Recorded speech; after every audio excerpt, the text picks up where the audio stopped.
Chers amis, merci d'être réunis ici pour partager un excellent repas, pour partager un moment de convivialité et pour entendre Adrien Quatennens à la télévision nous annoncer la défaite de la Macronie. Chez lui, peut-être qu'on parle comme ça. Peut-être que les idées, les valeurs se résument à une personne. Peut-être que chez lui, la seule colonne vertébrale qu'il a, c'est son père spirituel Jean-Luc Mélenchon, et peut-être que la seule colonne vertébrale de Jean-Luc Mélenchon, c'est la conquête du pouvoir. Eh bien, ce n'est pas le cas chez nous. Ce n'est pas le cas chez nous. Nous ne sommes pas, ce soir, la Macronie. Nous sommes des gens au travail.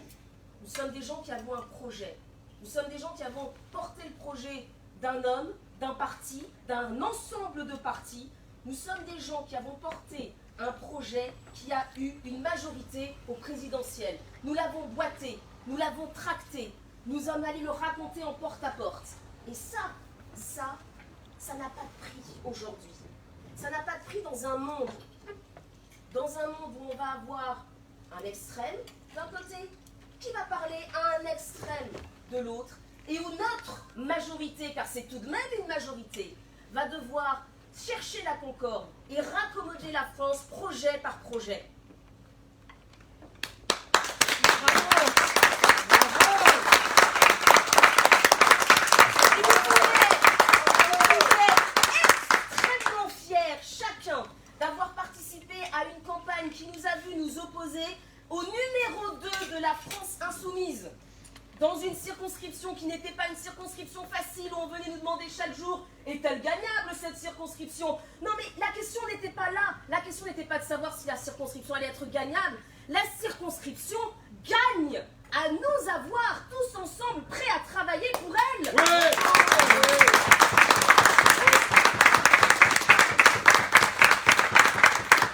Je chauffe la salle et après je laisse la parole à la vedette, mais enfin. Et dernière chose, ce soir ce n'est pas la fin de la campagne. On va bien manger, bien boire, se reposer un peu, mais ce soir c'est le début de quelque chose d'autre. Parce que ce soir, moi c'est l'abstention qui me pose un problème. Et je pense qu'à tous les républicains, à tous les démocrates, à toutes les personnes de gauche, de la droite et du centre, quelle que soit leur origine et quel que soit l'endroit où ils sont nés, s'ils ont quelque part la France dans leur cœur, c'est ça qui les perturbe. Pourquoi 52, 53, 54% des gens ne se déplacent pas pour voter. Ce n'est pas parce qu'il fait chaud, ce n'est pas parce qu'il fait froid, ce n'est pas parce qu'il pleut, ce n'est pas parce qu'il fait soleil. C'est peut-être parce que c'est la fête des pères. On se perd en conjecture, mais une chose est sûre, c'est qu'il y a un travail que nous n'avons pas fait et que nous allons faire dans les 5 années qui viennent. Et nous nous donnons rendez-vous dans 5 ans tous ensemble. Nous allons tous travailler pendant ces 5 ans, ardemment, un jour après l'autre, une semaine après l'autre, un mois après l'autre. Et nous allons vaincre l'abstention.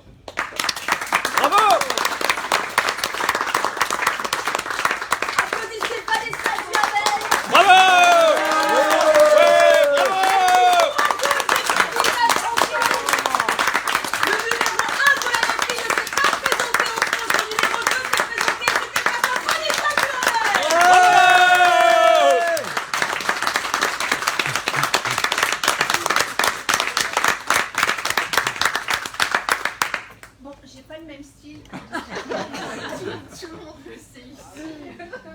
Elle a tout donné là, je pense. Bon, Adrien Quatennens représentera donc la circonscription pendant les 5 années à venir. C'est peu dire qu'il fut un adversaire coriace. Il restera donc une figure médiatique de l'opposition. Jean-Luc Mélenchon voulait réussir le casse du siècle sur le Parlement, sur le gouvernement et plus généralement sur toutes les institutions de la République. Il a échoué, mais au profit d'une prolifération des populismes dans laquelle il aura pris une large part, malheureusement. Une opposition hétéroclite menée par un noyau dur vociférant siégera en masse à l'Assemblée. Elle apparaîtra vite pour ce qu'elle est, l'alliance de la carpe et du lapin, montée à des fins électoralistes et par nature éphémère. Notre démocratie aura beaucoup à perdre d'un débat public monopolisé par la démagogie et par les coups de gueule médiatiques. nous, citoyens, nous demanderons un débat parlementaire et une action législative de qualité. Nous veillerons à ce que les intérêts de la circonscription soient correctement défendus. En tout cas, nous restons sur le terrain, nous resterons vigilantes quant aux prises de position du député. Il sera sans doute sur tous les plateaux, nous serons dans la circo. Pour ma part, quand d'autres seront à Paris, je resterai à Lille, déterminée à défendre une conception exigeante et généreuse de la République, comme de notre territoire. Déterminée à mener le combat au conseil municipal en martelant notre message pour la justice sociale, pour l'excellence culturelle et l'intransigeance républicaine. Je ressors, je crois que c'est la même chose pour toi, de cette campagne enrichie de nos rencontres avec les habitants, heureuse d'avoir constitué une équipe soudée et, je l'espère, déterminée. Bravo!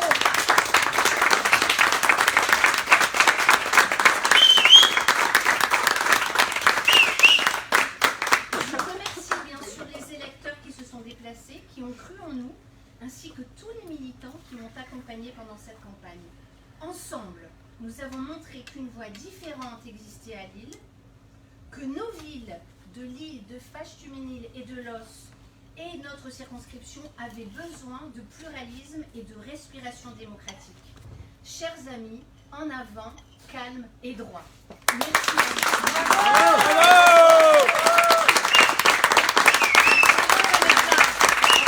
Bravo!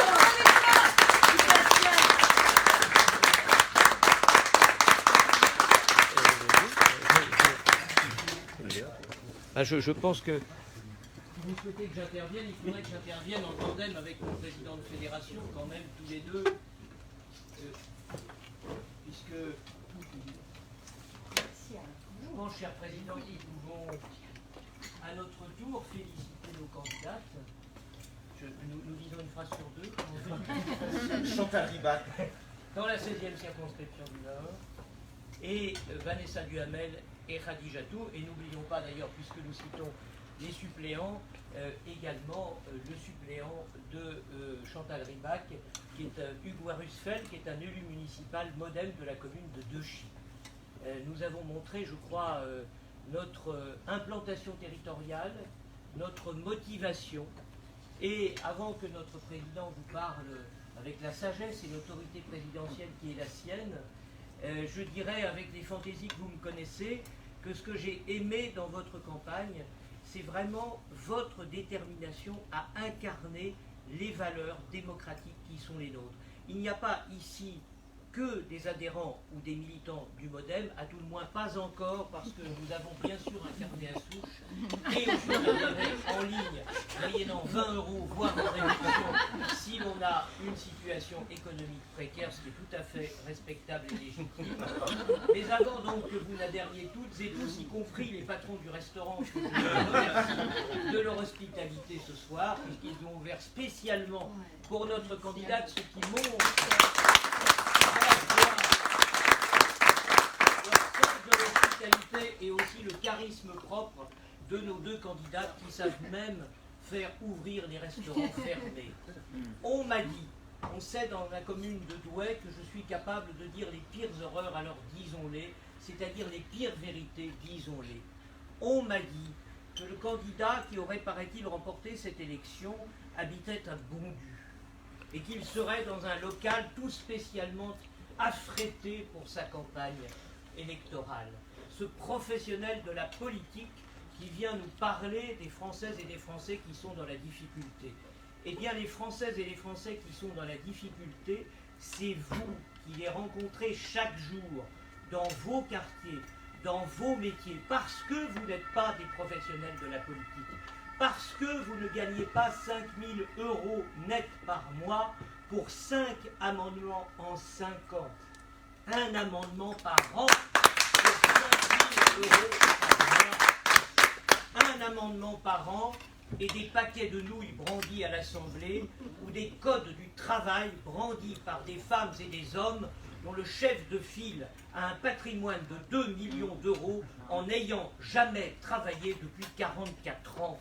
C'est la vérité de ces gens-là qui usurpent ce qu'est le peuple, ce qu'est la réalité du peuple, les besoins du peuple.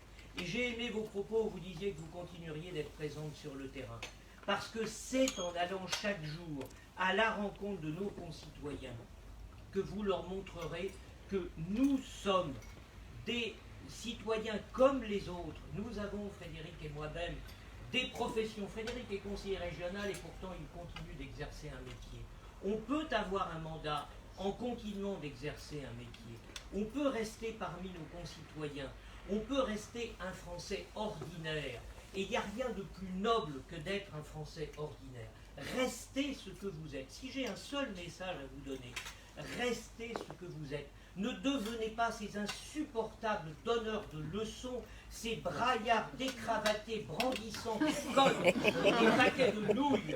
Restez ce que vous êtes, représentez le peuple de l'île de Fache, de Los, et dans 5 ans, gagnez cette circonscription pour qu'enfin la voix du peuple de ces 3 communes soit portée à l'Assemblée nationale. Bravo à vous et vive la démocratie!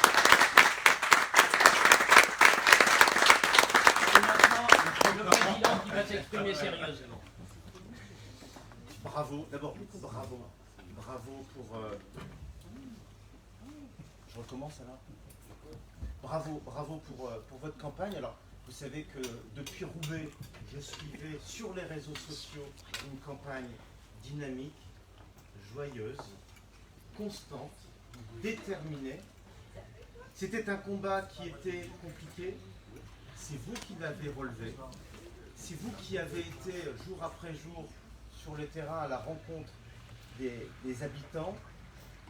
Vous avez été aussi pour le mouvement démocrate que je vais représenter, France. Alors je sais bien que nous sommes au-delà du mouvement démocrate, mais une fierté, avec Chantal Ribac, dans 2 circonscriptions qui étaient complexes.